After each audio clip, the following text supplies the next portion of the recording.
Hello viewers, আসসালামু আলাইকুম। সবাই কেমন আছেন? আশা করি ভালো। দেশ ও দেশের বাইরে থেকে কালো জাদু তন্ত্রমন্ত্র এসকে চ্যানেলটি এই মুহূর্তে যারা দেখছেন সকলকে জানাই আন্তরিক প্রীতি ও শুভেচ্ছা। দেশ ও দেশের বাহির থেকে এই মুহূর্তে কালো জাদু তন্ত্রমন্ত্র এসকে চ্যানেলটি যারা দেখছেন সকলকে আন্তরিক প্রীতি ও শুভেচ্ছা জানিয়ে শুরু করলাম আজকের সাপের বীজ চালান করা একটি বশীকরণ, একটি নকশা এবং মন্ত্র নিয়ে আপনাদের সামনে আমি উপস্থিত কথা বলবো। আমি তান্ত্রিক গুরু SM সুলতান মাহমুদ।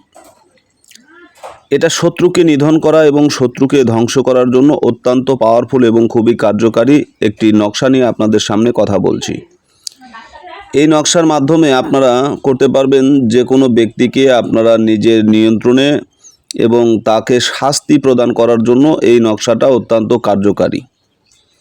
এই নকশা দিয়ে কোনো ব্যক্তিকে আপনি বশীকরণ করতে পারবেন না বা কোনো ব্যক্তিকে আপনি নিজের নিয়ন্ত্রণেও নিতে পারবেন না, কিন্তু এই ব্যক্তিকে, যে ব্যক্তির উপরে এই নকশাটা এবং এই মন্ত্র প্রয়োগ করবেন, বসে বসে শুধু মজা দেখতে পারবেন, বসে বসে শুধু মজা দেখতে পারবেন, মজা নিতে পারবেন। কারণ এটা অত্যন্ত পাওয়ারফুল এবং খুবই কার্যকারী একটি বিষাক্ত নকশা। এই বিষাক্ত নকশার মাধ্যমে আপনারা কি কি কাজ করতে পারবেন এই বিষয় নিয়ে আলোচনা করব।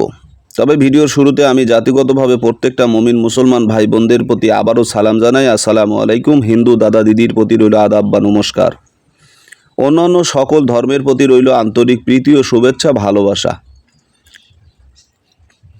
সমাজে হাজারো মানুষ আছে, হাজারো মানুষের রূপরেখা রয়েছে, কিন্তু এই যে রূপরেখা আর মানুষের দৈনন্দিন জীবনে এমন কিছু ঘটনা, এমন কিছু বিশেষ মুহূর্ত আসে যেগুলো মেনে নেওয়া খুবই কষ্টদায়ক এবং মেনে নেওয়া খুবই কষ্টকর হয়ে দাঁড়ায়। প্রকৃতপক্ষেও যদি নিজে নিরপেক্ষ হিসেবে থাকতে চান বা নির্ভেজাল মুক্ত, ভেজাল মুক্ত নির্ভেজাল অবস্থান করতে চান, তারপরেও সমাজের কিছুগুলো রীতিনীতি আপনাকে ঝামেলায় ফেলে। আপনি চান না কোনো ঝুট ঝামেলায় যেতে, আপনি চান না কোনো মানুষের সঙ্গে বাকবিদ্বন্দ্বে জড়িয়ে যেতে, কিন্তু সমাজের এমন কিছু লোক আছে যারা আপনার পায়ে পাড়া দিয়ে আপনার সঙ্গে বিদ্রোহ করবে বা আপনার সঙ্গে ঝামেলা করার চেষ্টা করবে। এখন আপনি চাইলেও সেই সমস্ত লোক থেকে নিজেকে ফারক করতে বা নিজেকে আলাদা করতে পারবেন না। ইচ্ছাকৃতভাবে সেই সমস্ত লোকগুলো আপনার সঙ্গে একটার পর একটা ঝামেলা লেগেই রাখবে। এখন এই বিষয়টার উপরে বেসিস করে এই বিষয়টাকে আপনি যতই তাকে ছাড় দিচ্ছেন বা ছেড়ে দিচ্ছেন, আজকে হয়তো কিছু বলছেন না, আগামীকাল সে সেটা করে যাচ্ছে। আপনি তাকে নিষেধ করলেন, সতর্ক করলেন, বোঝালেন, কিন্তু সে বুঝতেছে না, আপনার সতর্ক মানতেছে না, বা তাকে কঠোরভাবে যে একটা নির্দেশনা বা একটা নির্দেশ করবেন বা কঠোরতা আপনি দেখাবেন, সেটাও আপনি পারতেছেন না। হয়তো সে প্রভাবশালী অথবা খারাপ ব্যক্তি। এখন আপনি একজন সমাজের গণ্যমান্য ভদ্র ব্যক্তি, আপনি ঝুট ঝামেলা, কেচাল গণ্ডগোল, ফেসাদ এগুলো আপনি পছন্দ করেন না, কিন্তু সে বাধ্য করে আপনাকে বিভিন্ন সময় বিভিন্ন অজুহাতে আপনাকে সমস্যায় ফেলছে এবং আপনাকে বিপদগ্রামী করছে। একটার পর একটা সমস্যা আপনার উপরে চেপে দিচ্ছে।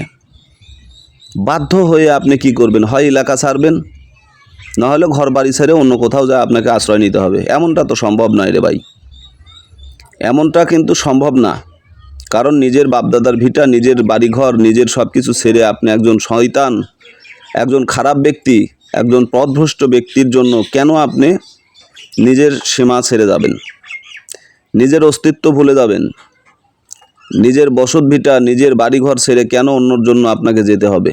এমনও হাজারো পরিবার রয়েছে যারা কিছু খারাপ মানুষের কারণে তারা অতিষ্ঠ। গত রাত্রিতে আমি একজন ব্যক্তির সঙ্গে দীর্ঘ 15টা মিনিট কথা বলেছি। তার জীবন বৈশিষ্ট্য এবং তার জীবনের কিছুগুলো কথাবার্তা আমাকে বিচলিত করে ফেলেছে। সে বলতেছিল যে তাকে মানসিকভাবে হ্যারাস করা হচ্ছে, তার পরিবার পরিজন নিয়ে সে একমুঠো শান্তিতে খানা খাবে সেটাও তার পক্ষে সম্ভব না। খুবই বিপদগ্রামী। সে ব্যক্তিটা এতটাই অসহায় যে তার ক্ষমতার দাপটে এবং তাদের বাজে পোলাপান, বাজে বিহেভ করার কারণে সে নিজেকে সেফ রাখতে পারতেছে না। এমনকি সেই শত্রুতার জেরটা তার পরিবারের উপরে নিয়ে চলে গেছে। এখন ছোট বাচ্চা কাচ্চা ছেলে মেয়ে নিয়ে, যুবতী মেয়ে নিয়ে সে ঠিকমতো থাকতেও পারতেছে না, নিজের ঘরেই থাকা তার জন্য নিরাপদ নয়। ক্ষমতাবান লোকের কারণে সে একজন প্রভাবশালী বা ক্ষমতা আছে, তার অপশক্তি আছে, খারাপ শক্তি আছে, খারাপ লোকজনের সাথে চলাফেরা আছে, ওঠা বসা আছে, সে কিছু করতেও পারতেছে না।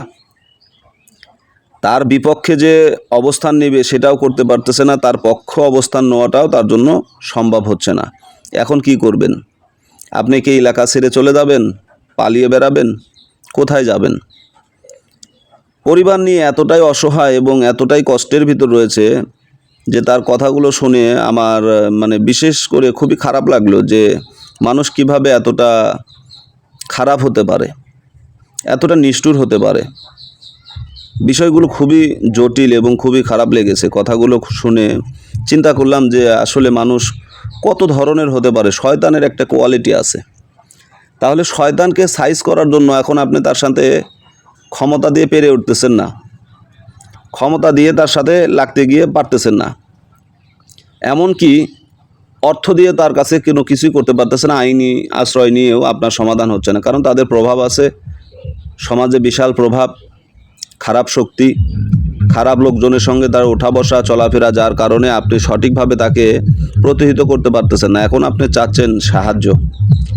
এই যে ব্যক্তিটা আমার কাছে সাহায্য চেয়েছে যে হুজুর এমন একটা কাজ করে দিবেন বা এমন একটা পর্যায়ে আমাদেরকে নিয়ে যান, এমন একটা পন্থা আমাদেরকে দেখান যাতে এই ব্যক্তির হাত থেকে নিজেকে সেফ রাখতে পারি বা এই ব্যক্তির হাত থেকে নিজেকে রক্ষা করতে পারি। এই বিষয়ে একটু যদি সাহায্য করতেন বা এই বিষয়ে যদি কোনো পরামর্শ দিতেন।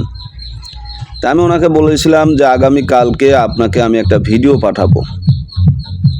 আপনাকে যদি এককভাবে আমি একটা কিছু করে দেই বা করেই, এটা তো শুধু আপনার জন্য হলো, কিন্তু আমি আগামীকাল এমন একটা ভিডিও আপনার জন্য আমি ছাড়বো যে ভিডিওটা আপনার মতো আরও 10টা ফ্যামিলির উপকার হবে, আরও 10টা মানুষ এখান থেকে উপকৃত হবে। উনি আমার শাহ সুলতান চ্যানেল থেকে আমার নাম্বারটা সংগ্রহ করেছিল, সেখান থেকে আমাকে ফোন করেছে। তো যাই হোক, আজকে আমি এই ভিডিওটা তাকে দিচ্ছি, তাকে উদ্দেশ্য করে মিন করে আমি আসলে ভিডিওটা তৈরি করছি। কিন্তু মূলত পক্ষে এই ভিডিওটা দেশ এবং জাতির জন্য কাজে আসবে এবং অসংখ্য মানুষ এই ভিডিও থেকে উপকৃত হবে। কিন্তু এটাকে কেউ যদি অপব্যবহার করেন, খারাপ কাজে, খারাপ উদ্দেশ্যে যদি ব্যবহার করেন, এটা আপনার ব্যক্তিত্ব বা আপনার নিজের ক্ষতি আপনি নিজেই করছেন। এখানে আমার করার কিছু থাকবে না। কারণ একটা কথা মনে রাখুন যে ন্যায়, নীতি, আদর্শ নিয়ে যদি আপনি চলেন, আপনি কখনো বিপদগ্রামী হবেন না। আর যদি আপনি নিজেই পথভ্রষ্ট হয়ে যান, নিজেই যদি খারাপ কিছু করেন, তাহলে সেই জায়গাতে আমার কিছু বলার থাকবে না। আপনাকে আমি ভালোর জন্য উপদেশ দিচ্ছি, ভালোর জন্য একটা বিষয়বস্তু নিয়ে কথা বলছি বা একটা শিক্ষা আপনাকে আমি দিচ্ছি, কিন্তু আপনি তার হিতে বিপরীত কাজ করলেন।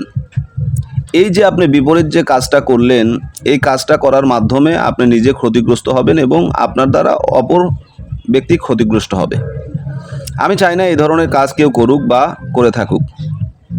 আজকে যে ভিডিওটা দিচ্ছি, এই ভিডিওটার মাধ্যমে আপনি একজন শত্রুকে পরাস্ত করতে পারবেন, একজন শত্রুকে আপনি আপনার নিজের নিয়ন্ত্রণে তার মজা নিতে পারবেন।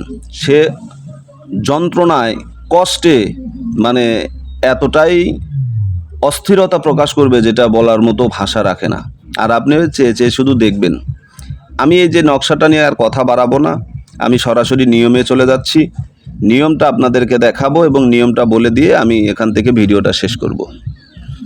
এটা এমন একটা নকশা, এটাকে বলা হয় সাপের বীজ চালান করা নকশা। এটা হচ্ছে নিয়ম। আপনাকে যে কাজটা করতে হবে, সর্বপ্রথম কালী দেবীর পায়ের মাটি সংগ্রহ করতে হবে। সেই মাটির সঙ্গে অন্য মাটি মিশ করে 8টা মূর্তি তৈরি করবেন। 8টা মূর্তি তৈরি করার পরে, অর্থাৎ পুতুল বানাবেন, যে ব্যক্তিকে আপনি শাস্তি দিতে চাচ্ছেন তার প্রতিচ্ছবি তৈরি করবেন। তার প্রতিচ্ছবি তৈরি করার পর এই কাজটা আপনি করবেন সুন্দরভাবে। এই কাজটা আপনি কিভাবে করবেন সে বিষয়টা আমি বলে দিচ্ছি। প্রথমে অমাবস্যার রাত্রিতে আপনাকে এই নকশাটা অঙ্কন করতে হবে। প্রত্যেক মাসে একটা করে অমাবস্যা থাকে। এই মাসে যে অমাবস্যা হবে, সেই অমাবস্যার রাত্রিতে আপনি এই নকশাটা অঙ্কন করবেন। এখানে নিয়মটা লেখা আছে, কালী দেবীর পায়ের মাটি নিয়ে একটি মূর্তি বানাবে। ঠিক আছে? অমাবস্যার রাত্রে এই একটি কবচ ভোজপত্রে অঙ্কন করিবে এবং কবচটি মূর্তির পেটের মধ্যে ঢুকিয়ে দিবে। মূর্তিটি শ্মশানে দাফন করবে। ঠিক আছে, শ্মশানে দাফন করে দিবেন, আর দিয়ে তারপরে শুধু আপনি নিজে মজা দেখবেন। একটা সাপ একটা মানুষকে দংশন করলে যে বিষের যন্ত্রণা, সেই যন্ত্রণা সে উপভোগ করবে, আর আপনি দূর থেকে সেটা দেখবেন আর মজা নেবেন, হাসবেন। কিন্তু ভাই একটা কথা মনে রাখবেন, ভুলেও কেউ এটা সাধারণ মানুষের উপরে করবেন না, কোনো মাজলুমের উপরে করবেন না। যদি কোনো ব্যক্তি জালিম হয়ে থাকে, সে খারাপ হয়ে থাকে, এই খারাপ ব্যক্তিকে শাস্তি দেওয়ার জন্য আপনি এই মন্ত্রটা ব্যবহার করতে পারেন। অন্যথায় এটা করবেন না, সাধারণ কোনো মানুষের উপরে এটা করবেন না। আপনি নিজে ক্ষতিগ্রস্ত হবেন, নিজেই কিন্তু বিপদগামী হবেন, কারণ এই সমস্ত নকশা কিন্তু আয়না স্বরূপ। আপনি সাধারণ মানুষের উপরে করবেন, হিতে বিপরীত হয়ে যাবে, আপনি ক্ষতিগ্রস্ত হবেন। আশা করি এটা করবেন না। তো যাই হোক, নিয়মটা আমি সুন্দরভাবে দেখালাম এবং বুঝিয়ে দিলাম, আশা করি বুঝতে পেরেছেন। এই নিয়মেই কাজ করবেন। কালো জাদু তন্ত্রমন্ত্র এসকে চ্যানেলে নতুন হলে চ্যানেলটা সাবস্ক্রাইব করবেন।